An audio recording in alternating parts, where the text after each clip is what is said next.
한국전쟁 정전 70주년을 맞아 국내외 종교 시민사회단체들이 파주 임진각을 찾아 전쟁 희생자 추모식을 가졌습니다. 이들은 현 정부의 적대적 대북 정책으로 인해 70년 동안 불안정하게 이어져 온 휴전 상태마저 위태로운 상황이라면서 정부가 평화를 위한 대화에 나서야 한다고 촉구했습니다. 일본의 과거 범죄를 반성하며 60년 가까이 한국에 대한 사죄운동을 펼쳐온 오야마 레이지 목사가 지난 5월 별세한 뒤 그의 아들이 사죄운동을 이어가겠다고 고백했습니다. 대를 이어 사죄와 화해운동을 펼치기로 한 오야마 세이지 목사의 다짐을 들어봤습니다. 언더우드와 아펜젤러 선교사에 앞서 1832년 한국에 첫 발을 디딘 선교사가 있습니다. 독일 선교사 칼 귀츠라프를 기억하는 제10회 칼 귀츠라프의 날 행사가 충남 보령시 고대도에서 열렸습니다. 전 세계 선교지 소식을 전하는 미션 리포트. 오늘은 인구의 97%가 무슬림인 발칸반도의 코소보에 대해 알아봅니다. 여러분 안녕하십니까? CBS 뉴스입니다. 오늘은 한국전쟁 정전 70주년이 되는 날입니다. 정전 70주년을 앞두고 한반도 종전평화 캠페인을 펼쳐온 국내외 종교 시민사회단체들은 윤석열 정부가 대북 적대 정책을 멈추고 한반도 평화를 위한 대화 여건을 만들어달라고 촉구했습니다. 전쟁 희생자들을 추모하는 시간도 가졌습니다. 보도에 송주열 기자입니다. 경기도 파주시 문산읍 임진각 통일대교 앞 민간인 출입이 통제되는 이곳에 한반도 종전평화 캠페인을 펼쳐온 국내외 활동가들이 모여 전쟁 희생자들을 추모하는 시간을 가졌습니다. 추모식 참석자들은 전쟁 중단을 뜻하는 로고 위에 추모 화분을 놓고 민족의 애환이 담긴 아리랑을 부릅니다.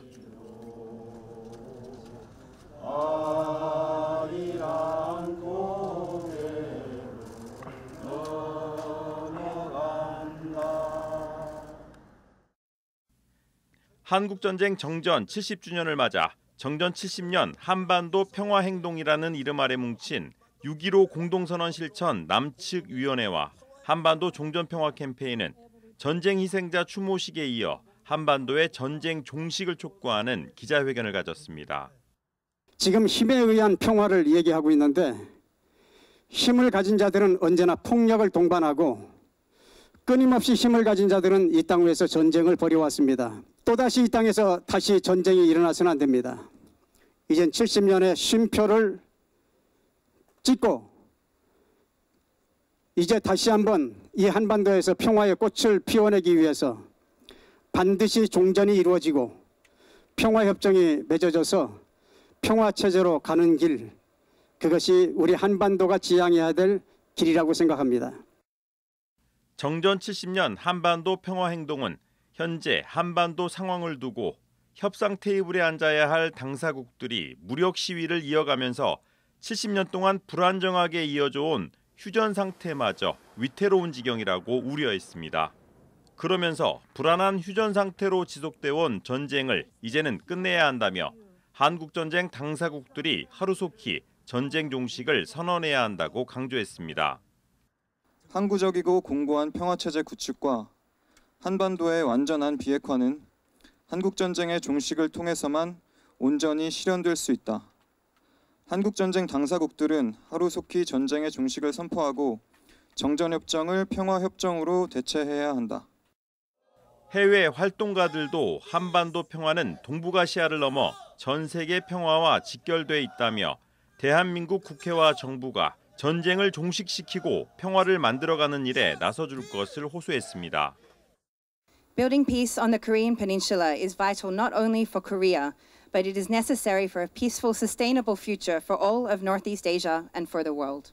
AFSC, as one of many global partners supporting peace efforts in the peninsula, respectfully call on the National Assembly, President Yoon Suk-yeol, to support peace efforts. 정전 70년 한반도 평화행동은 임진각 철책에 평화의 리본을 달며 정전 70주년 행사를 마무리했습니다. 시민의 힘으로 한반도 평화의 길을 열어보자는 취지로 시작된 평화행동은 정전 70주년인 올해 한반도 전쟁 반대 평화 실현 100만 서명 운동에 박차를 가할 예정입니다. 평화를 염원하는 이들의 서명은 오는 9월에 열리는 유엔 총회에 전달할 계획입니다. 임진각 통일대교에서 CBS 뉴스 송절입니다. 일본의 전쟁 범죄에 대해서 대를 이어 한국에 사죄하고 화해 운동을 해나가겠다고 나선 일본의 목사가 있습니다. 그의 아버지는 60년 가까이 한국에 사죄 운동을 해온 고 오야마 레이지 목사인데요. 아들 오야마 세이지 목사가 우리나라를 방문해 이 같은 뜻을 전했습니다. 천수연 기자입니다. 세이덴 교회의 초청으로 방한한 도쿄 성서 그리스도 교회 오야마 세이지 목사. 세이지 목사는 수요 예배 강단에 서서 아버지가 시작한 사죄의 운동을 이어받아 과거 일본의 범죄에 대해서 한국에 사죄하고 한일 화해를 위해 힘써 나가겠다고 밝혔습니다. その許しのメッセージをですね、私も受け取り、そしてさらにそれを深めていきたいと思います。お一人一人に謝罪することはできないかもしれません。しかもこの高いところから言うべきことではありませんけれども、私どもの祖先、あるいは軍人、日本の国がしたことに対しては心からお詫びを申し上げたいと思います。 그의 아버지는 일본 기독교의 양심으로 불리는 고 오야마 레이지 목사입니다. 3.1운동 당시 일본의 제암리교회 집단학살 만행에 참여하는 의미로 제암리교회 재건을 지원하는 등 60년 가까이 한국을 오가면서 일본의 과거 범죄를 사죄하고 한국민의 용서를 구했습니다. どうぞ私どもの罪を許していただきたいと思います。謝罪のないところに和解はありません。皆さんの心の中にある深い傷を主が癒してくださるように願ってやみません。 오야마 세이지 목사는 지난 5월 아버지 오야마 레이지 목사의 장례식에서 세이덴 교회 소강성 목사를 처음 만나면서 한국과 일본의 화해를 위해 아버지가 해온 사죄 운동을 이어가기로 했다고 전했습니다. 소강성 목사는 과거 역사를 기억하는 동시에 미래를 향한 화해와 협력도 중요하다면서 한국과 일본의 교회가 힘을 합쳐 두 나라의 미래를 열어가자고 말했습니다. 과거에만 머무르지 말고 또 미래를 위하여 화해와 화합 행진도 해야 되겠죠. 그런 의미에서 오야마 레이지 목사님의 정신을 계승하고 그 사과를 받아들이며 우리는 미래로 협력하여 나가야 할 것입니다. 소 목사와 세이지 목사는 이를 위해선 두 나라 사이의 신뢰가 매우 중요하다며 일본의 진실한 사과와 사죄가 먼저 이루어져야 한다는 데 공감했습니다. 오야마 세이지 목사는 이번 방한을 계기로 과거 한일의 역사와 관계에 대해서 공부하며 한국 교회와의 교류를 늘려갈 계획입니다. 또 일본 사회를 향해서는 일본이 어떤 죄를 지었는지 일본인들이 깨닫게 하는 게 중요하다면서 하나님과의 화해를 이루고 이웃, 특별히 한국과의 화해를 이루어가도록 노력하겠다고 밝혔습니다. CBS 뉴스 천수연입니다. 190여 년 전 한국에 첫 발을 디딘 최초의 개신교 선교사 칼 귀칠라프를 기억하는 귀칠라프 축제가 올해로 10회째를 맞이하면서 제2회 귀칠라프 국제영화제도 함께 열렸다고 하는데요. 이 소식을 대구 CBS 지영애 아나운서가 전해드립니다. 1832년 7월 독일인 선교사 칼 귀칠라프는 상선 로드 에머스트호를 타고 충남 보령시 고대도에 첫 발을 디뎠습니다. 복음의 불모지였던 조선 땅을 처음 밟은 귀칠라프는 섬 주민들에게 한문 성경과 전도지를 나눠주고 감기 환자 치료를 위해 약을 처방했습니다. 언어에 특출한 재능을 가진 귀칠라프는 주기도문을 한국어로 번역했고 한글이 가진 특징과 문법을 세계에 알리는 역할도 했습니다. 약 20일 동안 고대도에 머물며 선교 사역을 펼친 최초의 개신교 선교사 귀칠라프를 기억하기 위해 대구 동일교회를 중심으로 지난 10년 동안 고대도 일대에서 다양한 기념 행사가 진행됐습니다. 칼 귀칠라프의 날을 10회째 맞이하도록 먼저 앞장서서 수고한 칼 규칠라프 학회에 관련된 우리 학자들과 고대도 마을 주민의 그리고 또 보령시의 지원이 있었고 무엇보다도 특별히 한국교회 선도 사업으로 여기고 지금까지 묵묵히 칼 규칠라프 선교사의 선교 선양 사업에 힘써준 동일교회에 진심으로 감사를 드립니다.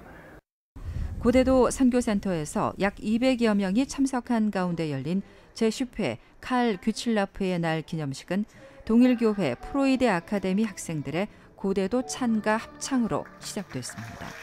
이어진 칼 규칠라프 학술 심포지움은 역사와 역사 신학, 선교 신학 분야 등 3가지 분야로 나눠 진행됐습니다. 역사 신학 분야에서는 부산대 정인모 교수가 칼 규칠라프와 스승 예니케에 대한 주제로 발표했습니다.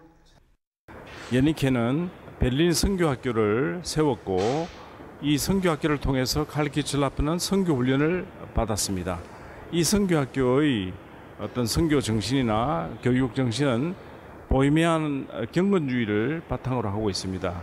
날이 어두워지자 고대도는 한여름밤의 음악회와 규칠라프 국제영화제로 섬 전체가 환하게 밝아졌습니다. 작년에 이어 2번째 열린 규칠라프 국제영화제에서는 규칠라프 선교사의 선교 소명을 공유하는 한국 영화 4편과 해외 영화 3편 등 7편의 영화가 상영됐습니다. 개막작인 아버지의 마음은 한국 전쟁 고아를 위해 컴패션을 설립한 에브렛 스완슨 선교사의 삶을 담은 다큐 영화인데 이 영화를 제작한 김상철 감독이 참석해 의미를 더했습니다. 칼 규칠라프 선교 기념비, 베를린 보헤미아 베들레헴 교회 조형물, 칼 규칠라프 업적 기념비, 십자가 등대 등 규칠라프의 선교 흔적들을 상시 전시하는 고대도가 기독교 성지화를 위한 새로운 사업들로 계속 변화하고 있습니다. 지난 10년 동안 칼 규칠라프의 선교적 업적을 발굴하고 그의 선교 정신을 조명한 규칠라프 축제를 통해 우리나라 최초 복음의 씨앗이 뿌려진 고대도가 한국 선교 역사 1번지로 자리매김되고 있습니다. CBS 뉴스 지영애입니다. 전 세계 선교지 소식을 전하는 미션 리포트. 오늘은 발칸반도의 코소보로 가봅니다. 코소보는 인구의 97%가 무슬림으로 선교적 관심과 지원이 절실한 상황인데요. 특히 알바니아계와 세르비아계의 민족적 갈등이 뿌리 깊은 만큼 그리스도의 화평을 이루기 위한 노력과 기도가 필요합니다. 코소보의 소식 신동혁 선교사가 전해드립니다. 코소보는 발칸반도에 위치한 남유럽의 조그만 신생국입니다. 세르비아와 북마케도니아, 알바니아 그리고 몬테네그로로 둘러싸여서 그 국경을 마주하고 있습니다. 인구는 전체 한 180만 명 정도이면서 전체 인구의 92%가 알바니아계이고 그 외에 이제 세르비아계, 보스니아계, 그리고 집시계, 터키계 이렇게 다양한 민족 국가입니다. 코소보 역사가 어떻게 보면 발칸의 역사를 축소시킨 역사라고 볼 수 있습니다. 국가의 개념보다는 다양한 민족들의 개념이 강한 지역이거든요. 그래서 코소보 알바니아계와 세르비아는 항상 이제 이 코소보 지역을 두고 대립하고 있는 관계입니다. 2차 세계 대전 이후에 이제 유고 연방이 세워지면서 코소보가 유고 연방의 한 자치주가 되었습니다. 하지만 1990년대에 민족주의가 대두되면서 밀로세비치라는 세르비아 민족주의 대통령이 코소보 땅에서 알바니아계들을 완전히 몰아내려고 인종청소를 시작했습니다. 학살을 하고 그 인종청소를 계기로 1998년, 99년 코소보 전쟁이 일어났습니다. 그 코소보 전쟁에서 이제 미국과 나토가 개입하면서 세르비아는 코소보에서 물러나게 되고 그 이후 알바니아계들이 주축이 되어서 코소보 자치 정부가 세워지고 2008년에는 독립을 일방적으로 선포를 했다고 합니다. 현재 유엔과 97여 개국에서 독립이 인정된 부분적 성인 국가라고 합니다. 코소보 인구 중에 이제 97%가 무슬림이거든요. 왜냐하면 알바니아계가 거의 다 무슬림이고 그 다음 보스니아계가 무슬림이기 때문에 그 외에 이제 가톨릭과 세르비아, 개신교 등 교인 등이 있는데 헌법상에서는 종교의 자유가 있어 복음을 전하는 데는 아무 문제가 없습니다. 하지만 기독교를 배척하고 관계를 중요하게 여기는 이 이슬람 문화에서 복음을 전하기 위해서는 그 공동체에 들어가서 오랜 사귐이 필요합니다. 코소보 무슬림들은 대부분 사도 바울에 의해서 복음을 들은 민족들로 오스만 터키 이전에 모두 기독교인들이었습니다. 로마서 15장 19절에 나오는 일루리곤이라는 지방이 현재 알바니아 지방이고 코소보는 그 당시 마케도니아 지방이었습니다. 이들에게 기독교에 대해서 이야기를 하면 본인들이 기독교였지만 무슬림이 더 깨끗한 종교이기 때문에 자기들이 돌아선 거라고 이렇게 말하고 있습니다. 그래서 어떻게 보면 그냥 처음부터 무슬림이었던 자들보다 복음을 전하는 것이 쉽지가 않다는 것이 느껴집니다.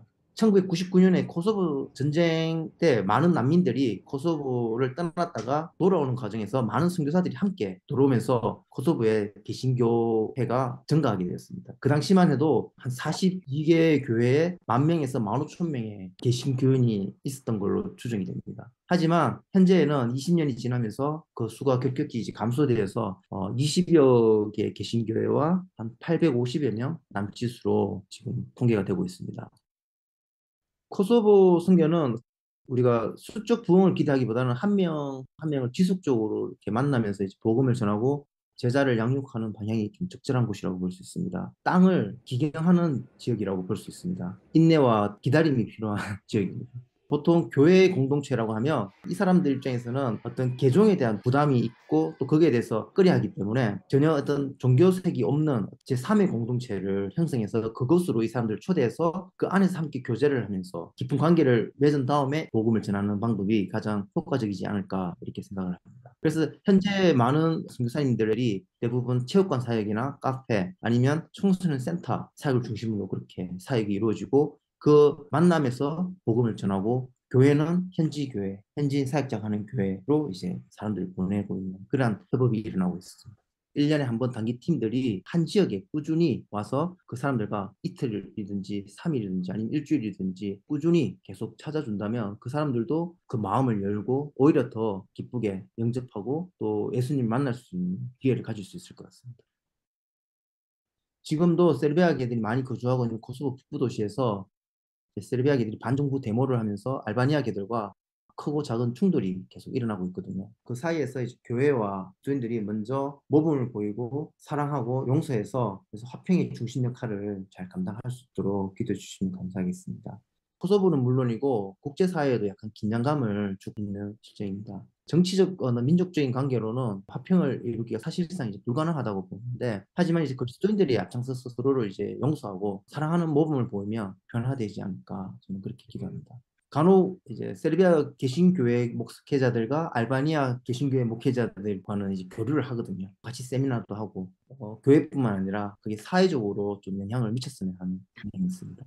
그리고 두 번째로는 이제 코소보에 정식 신학교가 없습니다. 정식 신학교가 설립되어서 목회를 준비하거나 또 목회를 하고 있는 사람들이 체계적인 교육을 받고 다양한 지식과 경험을 쌓을 수 있도록 그것을 통해서 코소보 교회가 영적으로 성장할 수 있도록 그렇게 기도해 주셔서 감사하겠습니다. 그리고 마지막으로는 이제 코소보 교회가 20여 곳이 되지만 자립할 수 있는 교회가 사실 한 교회도 없거든요. 코소보 교회가 자립하고 자체 선교사를 파송하면서 발칸 반도의 영적 부흥의 선도자가 될 수 있도록 그렇게 기도해 주셔서 감사하겠습니다. 지금까지 코소보에서 신동혁 선교사였습니다. 감사합니다. 이상으로 뉴스를 마칩니다. 시청해주신 여러분 고맙습니다.